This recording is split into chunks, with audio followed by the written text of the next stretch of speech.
Sejam muito bem-vindos ao podcast Reflexivamente. Eu sou a Ingrid Souza e hoje, juntamente com o Sandro, vamos bater um papo para lá de importante. É isso mesmo. No Reflexivamente de hoje nós vamos falar sobre invisibilidade social. Mas desta vez nós vamos falar sobre as pessoas que não são vistas. Para isso, nós estamos recebendo aqui o Jackson José Pagani, ele que é professor de Filosofia e Sociologia. Juntamente com ele está aqui também a psicóloga Paula Zangali e a palestrante Patrícia Loretti. Sejam todos muito bem-vindos aqui ao nosso Reflexivamente. O conceito de invisibilidade social tem sido aplicado quando se refere a seres socialmente invisíveis, Seja pela indiferença, pelo preconceito, o que nos leva a compreender que tal fenômeno atinge aqueles que estão à margem da sociedade. Então, essa invisibilidade social ocorre de acordo com o nosso olhar, Quando decidimos não enxergar a pessoa, e isso acontece devido a alguns fatores, como o fator histórico, cultural, social, religioso, estético e econômico. Invisibilidade social nós podemos entender, de um ser, de um indivíduo invisível, é ele sofrer a indiferença, ele não ter uma determinada importância. E essa maneira de discriminação, ela está cada vez mais inserida na nossa sociedade. Nós, seres humanos, estamos praticando cada vez mais essa indiferença. E a invisibilidade social, ela é um conceito aplicado a seres, totalmente invisíveis, como eu disse, seja pela indiferença ou pelo preconceito que nós realizamos diante de uma determinada situação que aquele indivíduo está realizando ou que ele está inserido. A meu ver, invisibilidade social é quando uma pessoa é ignorada, a sua existência é ignorada, seu corpo, suas questões, seus sentimentos, sua saúde, quando tudo isso não é discutido e nem valorizado. É como se essa existência valesse menos. Realmente. E tudo isso me faz lembrar uma frase que eu li já faz um grande tempo. E essa frase ela dizia o seguinte: passar e não enxergar, olhar e não ver. E tudo isso me faz se encaixar muito no que você falou, exclui-se da percepção de aquilo que não se vê. E o que acontece, por exemplo, é quando um mendigo, na maioria das vezes, ele é ignorado, E de uma forma de ser apenas mais um objeto na paisagem urbana. E isso acaba se tornando muito triste, na percepção da nossa realidade nos dias atuais. Eu já presenciei situações onde grupos, onde minorias, onde até o meu próprio trabalho de doutorado, por trabalhar com indígenas, muitas vezes eles são tratados como minorias, Nós encontramos eles, por exemplo, na cidade de Maringá, vendendo cestos em semáforos, enfim, numa situação muito, muito difícil, numa situação muito complicada, sendo tratados como invisíveis, perdendo cada vez mais a sua identidade. Eles não estão nem em suas comunidades e também não são e também nem se consideram homens e mulheres brancos, assim como eles nos chamam, Então há uma crise de identidade muito grande. Não existe demarcação de terras indígenas, não existe o espaço para que eles possam preservar aquilo que é sua cultura. Então há um processo de mudança cultural, de territorialização, muito delicado para ser analisado, mas muitas vezes eles são tratados como invisíveis. E claro, não só eles, nós sabemos que a sociedade capitalista ela entende como a ideia de civilização um conceito extremamente burguês, um conceito de mercado, um conceito daquele que compra, daquele que consome, enfim. E aquela pessoa que de alguma forma não tem esse acesso mercadológico, esse acesso de consumo, ele é tratado como invisível dentro da sociedade. Eu sou uma mulher com deficiência, então já fui invisibilizada inúmeras vezes, fora e dentro de casa, A pessoa com deficiência, ela sofre de uma forma de opressão chamada capacitismo, que é quando a existência da vida de uma pessoa com deficiência é relacionada com a incapacidade. Então, é como se eu não tivesse capacidade de responder, de tomar decisões, de escolher. Tanto é que a última vez que eu fui invisibilizada foi quando eu saí para comprar a capa do meu celular. Meu cunhado foi comigo e a moça perguntava tudo para ele: que cor que ela vai querer? O que ela vai querer? E aquilo já estava me irritando profundamente. E meu cunhado percebeu e ele perguntava para mim. Eu deixei passar, sabe? Mas não é uma coisa que eu vou deixar mais. Eu agora sempre vou falar: ei, eu tô aqui, não tá me vendo? Minha deficiência é física. Eu falo. Então, isso acontece com muita frequência. Acredito que o que está em nosso alcance para podermos incluir esse indivíduo é acreditarmos que na sua capacidade, no seu potencial, não realizar esse preconceito, esse pré-julgamento antes de conhecer. Nós precisamos acreditar mais na nossa humanidade, no ser humano, né? Porque muitas vezes a gente desacredita, a gente olha e já faz aquele pré-julgamento, achando que aquele indivíduo não tem capacidade para nada. Mas lembrando que é apenas um achismo, né? É apenas aquilo que a gente acha. A gente vai imaginar algo, vai criar uma história na nossa cabeça e muitas vezes a gente acredita que aquele determinado indivíduo não tem o que nos acrescentar. Então, antes da gente fazer ter esse pensamento, vamos acolher esse indivíduo, vamos ver o que ele tem a nos oferecer, porque muitas vezes o que esse indivíduo precisa é de um bom dia, de uma boa tarde, como que você tá, é uma atenção, né? Vamos aí estabelecer a empatia, vamos ter a empatia pelo outro. Não é porque nós temos uma profissão que nós vamos discriminar o outro indivíduo que não tem. Muitas vezes a gente não sabe o porquê que ele não conseguiu terminar os estudos ou porque que ele não consegue arrumar um trabalho. Nós precisamos entender, né, as contingências aí da onde esse indivíduo vem, para depois nós julgarmos ou nós realmente tirarmos as conclusões diante a esse indivíduo. Então, para melhorar isso daí, o que está no nosso controle é acolher, é ter um olhar mais atento ao outro, é ouvir, é sentar do lado, é conversar e saber entender, é olhar para a dor do outro. Bom, a gente já falou sobre o conceito de invisibilidade social e situações que nos fizeram se sentir invisível, né?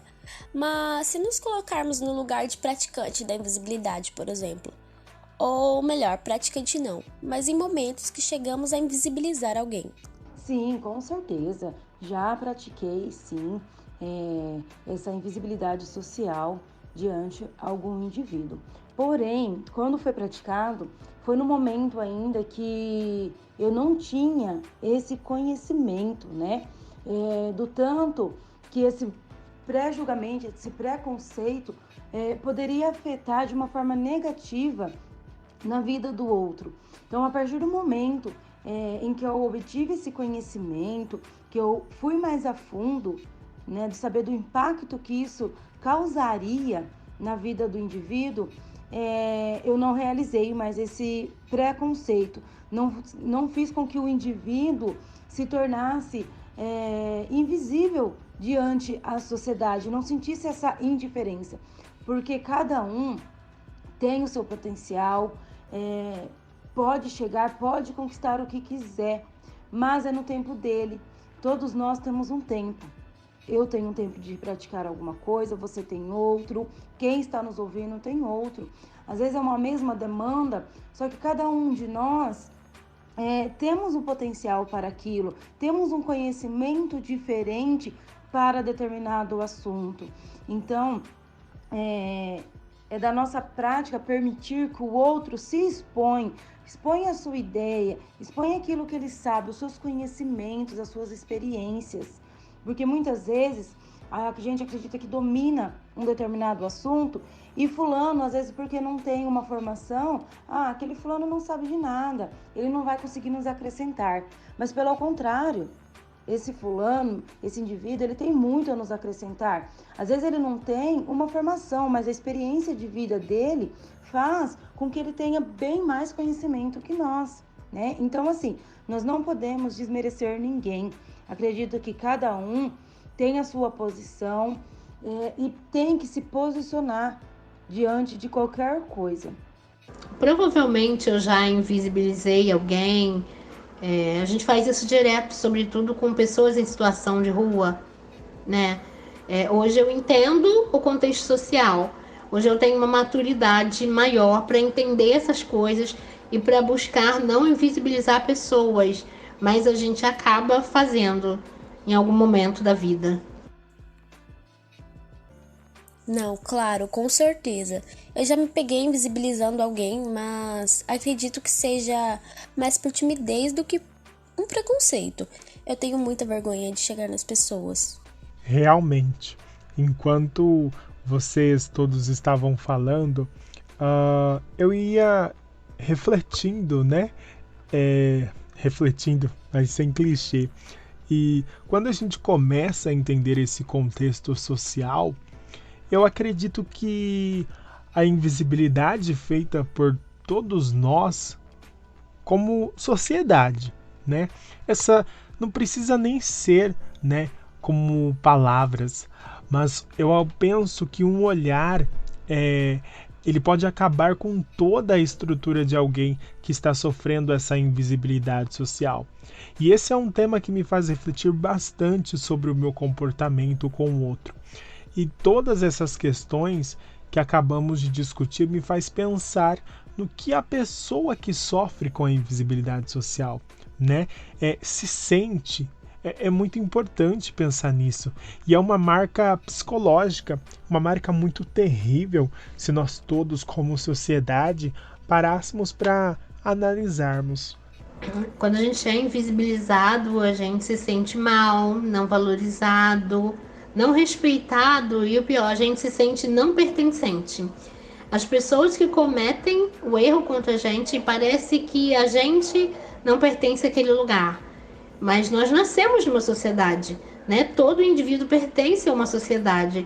Mas quando você é invisibilizado, sobretudo repetidas vezes, você acaba não tendo esse sentimento de pertencimento. A invisibilidade social, né, ela provoca vários sentimentos no indivíduo.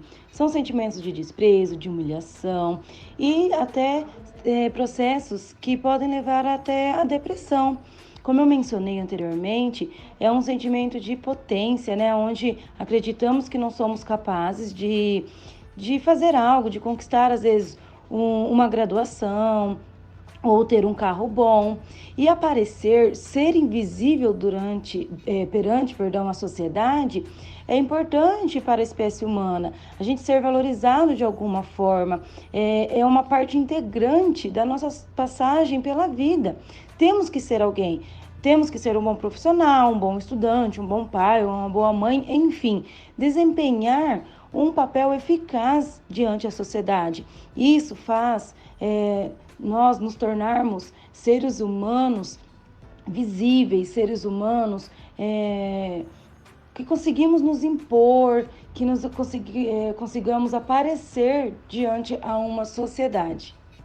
Bom, em relação à questão como que o indivíduo se torna, né, como que ele fica em relação à exclusão, com certeza ele pode sofrer invisibilidade por inúmeros motivos, né, por questões estéticas, econômicas, enfim. Bom, isso é gravíssimo, né, porque existindo uma consciência da invisibilidade, esse indivíduo está totalmente à margem, ele não é considerado ser humano, ele não é visto como gente, como pessoa, e aí ele é como se ele fosse um nada, né? Ele está à margem, ou pior que um nada, algo nojento, que as pessoas querem distância. Então é extremamente perigoso, lembrando, né, do que Durkheim dizia quando ele falava de fato social. ele trabalha a ideia, Durkheim trabalha a ideia que o suicídio é um fato social. Então esse indivíduo, quando está à margem da sociedade, socialmente ele está morto. E é possível que isso piore, né? Que ele chegue de fato a um óbito, ou por uma depressão, ou por ausência de condições de emancipação social, enfim. Nós podemos mudar essas situações em que colocamos alguém, né? Ao invés de a gente excluir a pessoa, podemos pensar em como incluir ela e deixar todos esses fatores sociais de lado. De que maneira vocês acreditam que podemos incluir essas pessoas? Fazer elas se sentirem vistas? Bom, agora a inclusão dessas pessoas, né, desses grupos, eu acho que isso depende de uma mudança cultural, né? Isso depende de algo muito grande. Eu acredito que a mudança da educação a mudança da sociedade passa pela educação.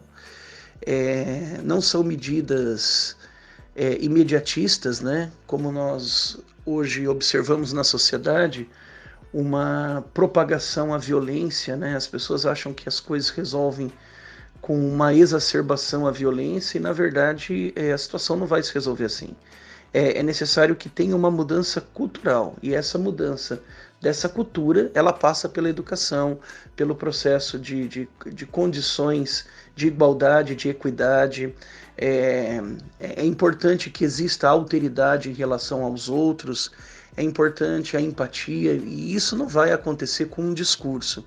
Isso pode acontecer, eu acredito que seja possível, mas isso demanda tempo, né? Isso tem que ter uma grande mudança no sistema educacional, de condições de fato para todos, de equidade, e aí eu acredito que o caminho seja a educação. Você só sai da invisibilidade se você ganhar protagonismo. Então, acho que a forma mais eficaz de tirar uma pessoa dessa invisibilidade é oportunizando a ela chances de falar, de ser ouvida. Então, acho que é isso, dando a possibilidade do protagonismo e respeitando seu lugar de fala. Aí sim, a partir disso, você consegue acolher as demandas do indivíduo e consegue fazer com que ele seja visto. Obrigado a todos entrevistados que toparam vir aqui hoje refletir um pouquinho com a gente no nosso Reflexivamente de hoje. Infelizmente, o Reflexivamente de hoje acaba por aqui. Agradecimentos ao professor Jackson Pagani, à psicóloga Paula Zangali e à palestrante Patrícia Loretti.